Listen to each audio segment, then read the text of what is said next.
This plane doesn't exist, or so we're told. It can't hit Mach 6, soar to 135,000 feet, or run on some insane pulse wave detonation engine ripping across our skies. At least that's what the U.S. government insists. Officially, the Aurora is just a myth. But after digging through countless shadowy sources, I've pieced together what it might be, why it probably exists, and how terrifying the skies above us could really be.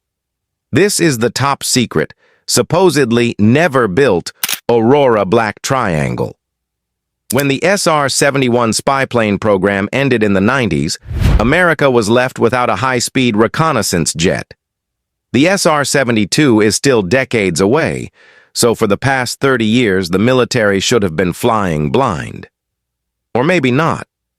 Reports of strange black triangles over bases and across the globe describe aircraft breaking aviation physics, flying faster than anything else, then vanishing into the clouds.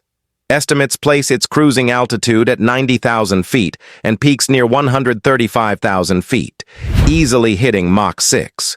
To do that, it would need a ramjet, scramjet, or the rumored pulse detonation engine. Unlike normal jet engines, which burn fuel subsonically, a pulse detonation engine detonates it supersonically, making it more efficient and much faster. The result? A bizarre contrail of donut-shaped rings trailing behind. If real, Aurora could fly beyond the reach of current defenses with greater range than the SR-71, which needed tankers just to operate. Its mission would be mostly spying, bridging the gap between satellites and drones. It may have been piloted, or even fully autonomous. Its skin, likely titanium panels, would manage extreme heat and reduce radar signature. It may have even carried weapons, maybe not hypersonic, but still fast enough to strike before enemies could respond. Sounds wild, right? But by the late 1980s, many experts already believed the U.S. had the tech to build a Mach 5 hypersonic jet. So, maybe Aurora isn't fiction after all. As the SR-71 program wound down, the U.S. needed a replacement to stay ahead. By the early 90s, sightings of a fast, triangular aircraft with an unusual contrail began surfacing. One notable report came in 1989. An engineer in the North Sea claimed to see a triangular craft refueling from a Boeing Stratotanker. When the British government investigated, U.S. officials denied any such plane existed. From 1991 on, unexplained sonic booms were recorded across Southern California, unlike any known aircraft, including the SR-71. Researchers using seismic sensors tracked the mystery craft flying at 90,000 feet, between Mach 4 and Mach 5 in the early morning. By 1992, contrails resembling pulse detonation engine trails appeared across the U.S., accompanied by strange pulsating roars. During one incident, radio chatter was intercepted between an AWACS plane and two unknown craft identified as Dark Star November and Dark Star Mike. Transmissions referenced an aircraft flying above 67,000 feet at astonishing speeds. There are even alleged eyewitnesses. Area 51 enthusiast Chuck Clack claims he videotaped Aurora taking off at 2:30 a.m. after hiding for 3 days in the mountains near Groom Lake. He described it as a 130-foot-long sharp triangle, matching previous reports. The tape, he says, is locked away. My purpose is not to give away national defense. When they're ready to unveil it, I'll release the tape. Yet by 1996, sightings dropped off with only minor blips, like odd radar readings in Scotland in 2000, leaving the public to wonder if any of this truly happened. Were these just coincidences, or deliberate attempts to conceal something far more advanced than the world was ready to know? Skeptics, of course, have long pointed to counter-arguments. The name Aurora itself can be traced back to a leaked 1985 budget document, which listed a $455 million allocation for aircraft construction in the fiscal year of 1987. While most of the details were blacked out, One word remained visible: Aurora. That single word set off a storm of speculation that America was secretly funding the next leap in aviation technology. Later, Aviation Week reported that the program eventually ballooned to a staggering $2.3 billion, supposedly funding several highly classified black projects. But there's another version of the story. An ex-Lockheed employee later admitted that Aurora was nothing more than a code name for the B-2 Spirit stealth bomber program, one of the most expensive aircraft projects in U.S. history. If that's true, then perhaps the Aurora spy plane was nothing but a mirage, an illusion created by coincidence and secrecy. Still, a name mismatch doesn't prove the plane doesn't exist. After all, the military has a long history of burying programs beneath layers of misdirection.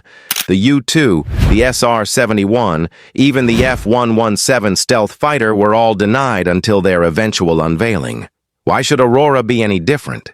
The U.S. government has always dismissed the evidence as circumstantial, labeling it conjecture fueled by conspiracy theorists and aviation buffs. Yet some of the most respected voices in aerospace remain unconvinced. Black Project's expert Bill Sweetman, who spent decades chasing rumors of Aurora, once concluded, "Does Aurora exist?" Years of pursuit lead me to believe yes.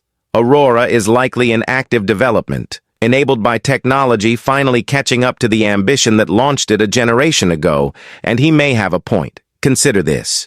We know from the publicly discussed SR-72 program that hypersonic technology is now regarded as mature and ready for integration into next-generation aircraft. But here's the question. How could engineers declare it mature without decades of real-world testing? Did they simply jump from theory straight into a future hypersonic jet? Or did they already have a secret test bed flying above our heads? Bill Sweetman himself uncovered a particularly intriguing piece of evidence. In 2006, he noted a mysterious $9 billion black hole in the U.S. defense budget. Funds that couldn't be linked to any known Air Force program, not even the massively expensive B-2 bomber. For money on that scale to simply disappear, it would almost certainly have to be hidden within a project of unprecedented secrecy and ambition. Could this have been the Aurora's true funding source? If Aurora was real, its purpose likely extended far beyond simple reconnaissance. By operating at altitudes above 90,000 feet and speeds beyond Mach 5, it could cover global targets faster than any satellite could reposition, giving the U.S. unparalleled intelligence capabilities. And unlike satellites locked into predictable orbits, Aurora could strike anywhere at will, all while remaining nearly untouchable by modern defenses. But some theories push even further. What if Aurora wasn't just a spy plane? Some experts suggest it may have had limited strike capabilities, able to launch precision-guided weapons deep inside enemy territory before defenses even detected it. Others argue it might have served as a mothership for smaller drones, deploying them at extreme altitudes for surveillance or electronic warfare missions. There are also whispers that Aurora may have served as a stepping stone. Think of it less as an operational spy plane and more as a proof of concept, a flying laboratory to test hypersonic propulsion, advanced heat-resistant materials, and stealth designs that would later feed into programs like the SR-72. If so, the reason Sightings faded after the mid-1990s may be simple. The tests were complete, the data gathered, and the next stage of hypersonic development had moved deep underground. Still, even today, scattered reports continue to surface. Unexplained sonic booms, strange pulsating engine noises, and eyewitness accounts of massive triangular silhouettes darting across the night sky keep the legend alive. These modern reports often match earlier descriptions almost perfectly, adding weight to the idea that Aurora, or something like it, is still flying. In fact, some aviation enthusiasts claim to have tracked unusual high-altitude contrails that don't align with commercial traffic or known military aircraft. Others point to classified airfields in Nevada, Utah, and Alaska, where sightings cluster around restricted zones, hinting at test flights carefully hidden from public view. A few even speculate that Aurora prototypes were quietly moved overseas, tested in remote regions where prying eyes were less likely to notice.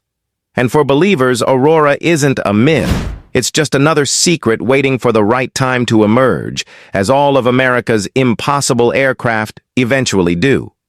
First, the U-2, then the SR-71, and later the F-117, all denied, all hidden, until their existence was undeniable. Aurora may simply be next in that long tradition of shadows giving way to revelation. And if history has taught us anything, it's this. When the government says this plane doesn't exist, it usually means we'll see it unveiled 20 years later, flying proudly before the world. Until then, the Aurora remains aviation's greatest mystery, hovering somewhere between rumor, possibility, and reality, reminding us that the skies above might be hiding secrets we're not yet meant to see.